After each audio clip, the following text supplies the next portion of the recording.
Hello everybody, and sorry that day 7 is late. Welcome to day 7 of the Wisdom Challenge. If you guys don't know what this is all about, basically I decided I wanted to dedicate the first 31 days of my January to wisdom.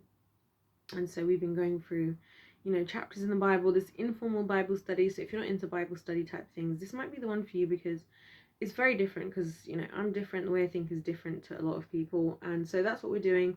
My sincerest apologies, guys. I genuinely am the type of person that I know my videos are the best when I don't try and force it, and I usually take a break in my life in general from work and everything from midnight Friday to midnight Saturday, and that's because that's when the Sabbath time is, as far as the Bible. And so, I took my Sabbath off. Anyway, we're back.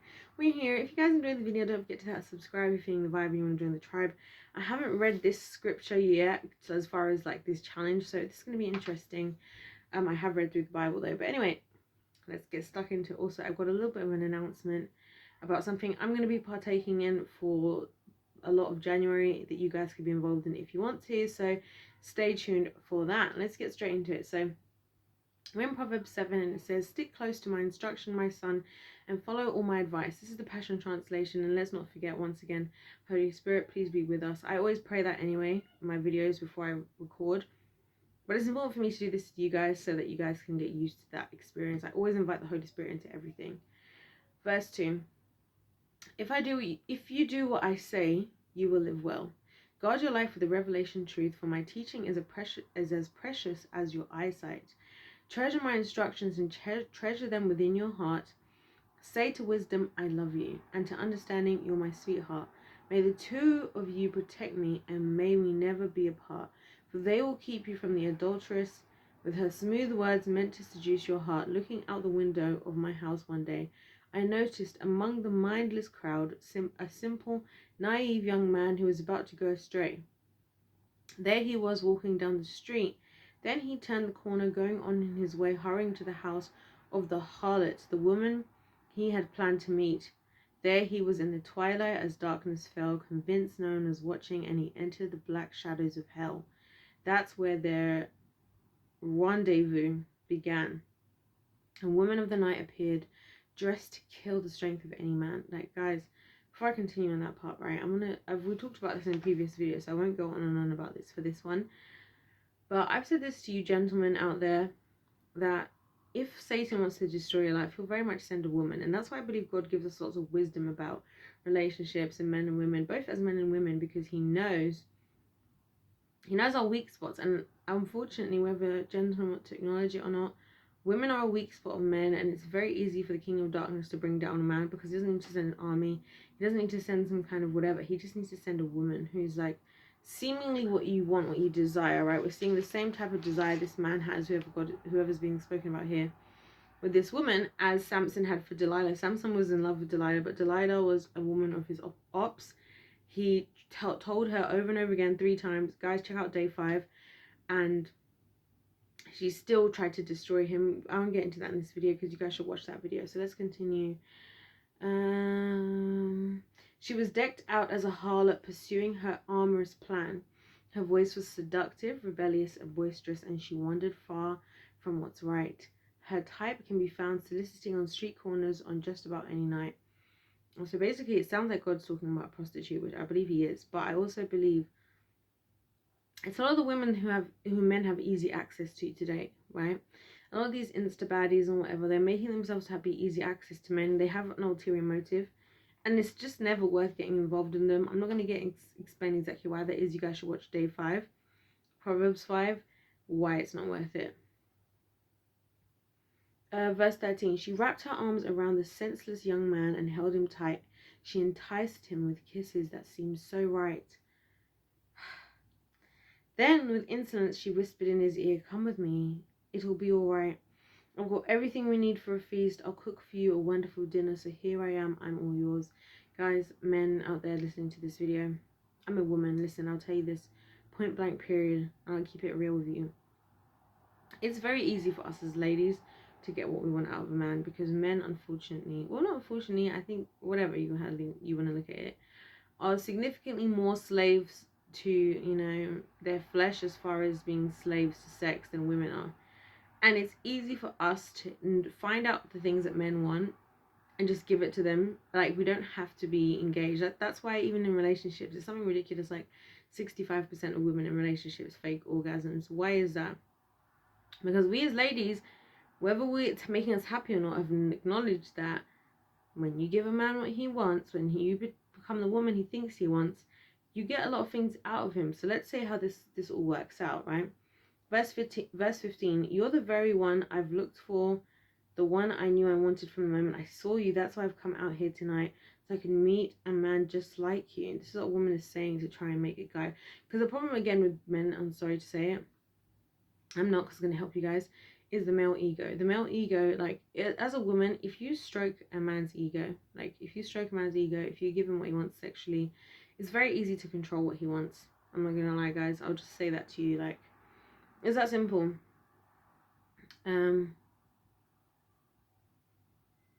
Verse 16, I've spread my canopy bed with coverings, lovely multicolored Egyptian linens, ready for you to lie down on. I've sprinkled the sheets with intoxicating perfume made from myrrh, aloes, and sweet cinnamon. Come, let's get comfortable and take pleasure in each other and make love all night. It's not going to be love on her part. It's not going to be making love on her part. It's going to be making opportunity. As in, if I do what I want to do, if I do what you want to do, I can get something out of it as a woman, to be honest. Verse 19, there's no one home, for my husband's away on business. He left home loaded with money to spend, so don't worry, he won't be back until another month ends. A lot of women do this. This is what I'm saying, guys. Like, there's two sides I have to say on this point, right? There's the side of being careful as a man, that there are a lot of women who are just like witches. I say women are always angels or witches, right? As far as if you're a man, like, a woman will be a witch or an angel in your life. There's no in between.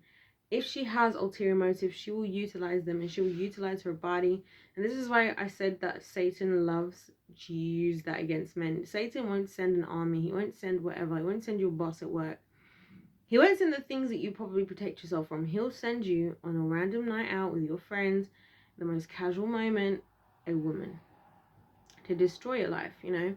And then on the other side of that is just that because men are a lot more ego driven, as I've noticed, sometimes your ego can work against you, because if a woman makes you feel like you're doing everything amazing, you're more inclined to want to be with that type of woman, or want to respect that type of woman, right? And a woman who might try and respectfully, you know, say what she does or doesn't want, you might overlook her, because you'd be like, well, this other girl was telling me everything I wanted to hear, and she wanted to do everything I wanted to do, and so I got to be in this ignorantly selfish interaction, right? Because a lot of women who just want to abuse men, they will abandon anything they want and just give you what you want for a price, for a particular outcome. And as soon as they have somebody else that can outdo that, they will go for that. And that's what a lot of guys have noticed. Whether they would articulate the way I have or not is another thing. Verse 21 to 22. He swayed by her sophistication, enticed by her longing embrace. She led him down the wayward path, right into sin and disgrace. Quickly he went astray with no clue where he was truly headed, taken like a dumb ox alongside the butcher. Right? She was like a venomous snake coiled to the strike. So she set her fangs into him. He is like a man about to be executed with an arrow right through his heart, like a bird that flies into the net, unaware of what's about to happen. So listen to me, you young men. You better take my words seriously. Control your sexual urges and guard your heart against lust. Do not let your passions get out of hand, and do not lock your eyes onto a beautiful woman. Why would you want to even get close to temptation and seduction to have an affair with her? She has pierced the soul of multitudes of men. Many mighty ones have fallen. Many mighty ones, Samson, and have been brought down by her. If you're looking for the road to hell, just go looking for her house. This is something I want to say to the gentlemen, and this is a hyper high level of wisdom for the men of today, right? Because I wish for any man who's listening to this video, who's on earth, that you guys are striving to be the absolute most incredible, successful, happy, thriving men you can be in life. There's a misconception that comes in society, that's amongst many communities, that when you're a certain type of man, you have certain types of entitlement. And I would argue that, even if I agree, even if I can acknowledge that as a man who has more access to women, you have a certain amount of money, you get to be more choosy, picky, whatever you want to say. There are consequences to that. There are consequences because you guys don't know the women you're dealing with. A lot of women, especially today, are very artificially their attractiveness is artificially manufactured. Well, women today have realized or been told even by older generations, like, all I have to do to get this type of man is be like this, be like that, and I'm going to get what I want. And it becomes on the female side, and this is what I think men underestimate. And just because we're emotional creatures, just because we're more spiritually in tune, whatever, we can very much deal with things in a business perspective. I think women are way more built to cope with an unhappy sex life than men are. And that's why you have relationships and marriages where men will say, oh, my wife doesn't really want to have sex with me.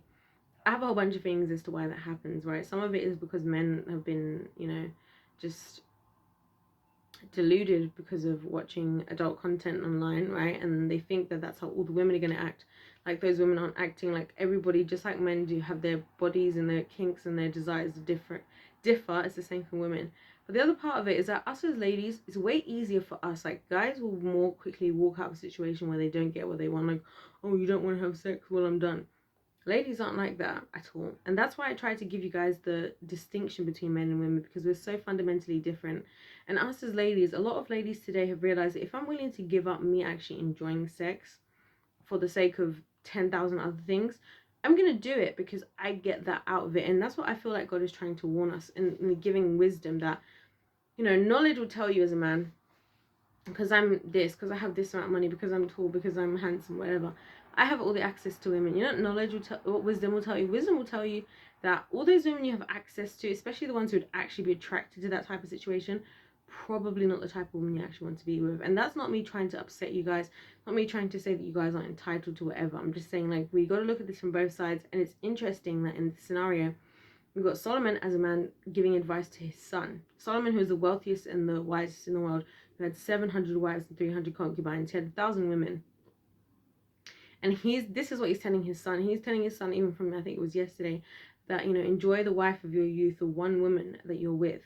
You know what I'm saying? And that's one thing I don't think men understand, is that a lot of guys will justify their reasons. And I would agree with their justifications, but I'll just be like, I'll instantly think in the back of my mind, let's see where this ends up, because I know when it comes to this type of situations, women win overall. They end up with the money. They end up, if they get pregnant with the child support, they end up better off in all these situations. Now, in the long haul, I think as a woman, if that's what you're going to sign yourself up for, then yeah, you might be rich, you might be loaded off of child support and manipulation, but you're not going to have somebody who you have till the end of time who loves you and everything. And that's where I think us ladies shoot ourselves in the foot. But I also think for gentlemen, you can't just like ignore that, you know what I'm saying? And so that's why I really love this passage we just read through.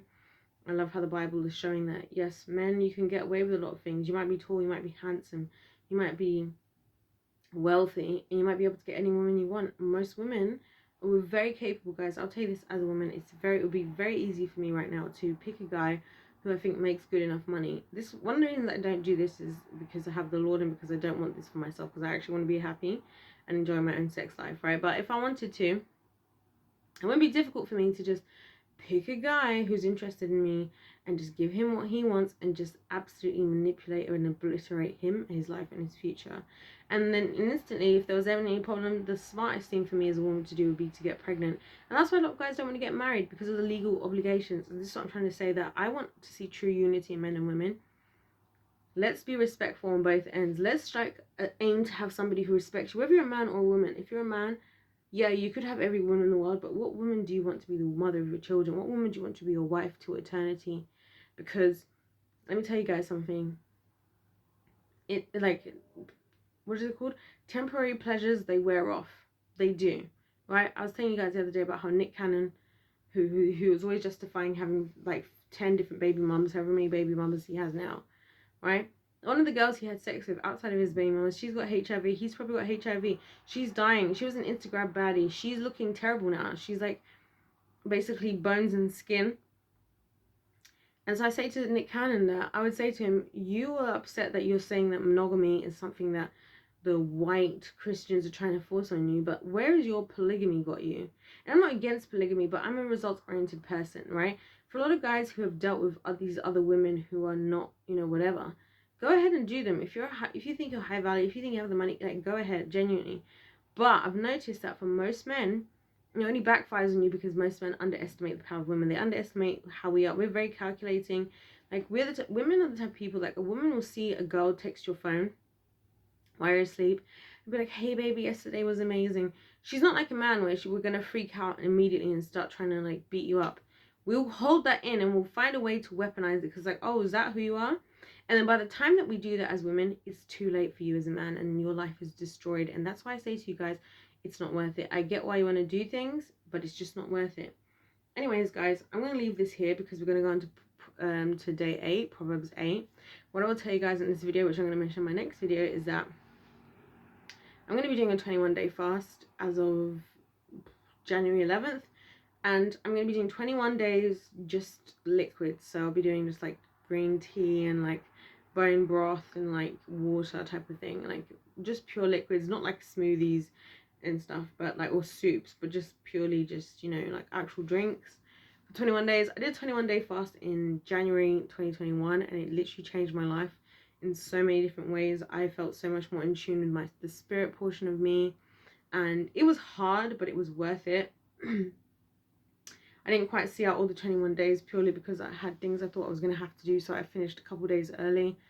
And when I say I finished a couple days early, I started with soup. So what I will say, if anybody wants to join on this opportunity, 21 days, when you start to come out of your fast, whether it's you're going to wait 21 days fully, you need to start on liquids first and then super soft food. Otherwise you will kill yourself, because your digestive system, your intestines and stuff will have shrunk because they're not used to having food. So if you just go straight into food the day after, you're gonna die. I can tell you that, guys, now. But I'm gonna do 21 days. I'm gonna mention this only through this series on my channel because it's only for the people here, I feel like. And the Bible even says, like, don't tell people you're fasting and act like you're dying, because that's not the point, to get attention, but it's about trying to kill your flesh. And that's why I always do fast, guys, is to kill my flesh and to bring my spirit, give the spirit an opportunity to be stronger in my life.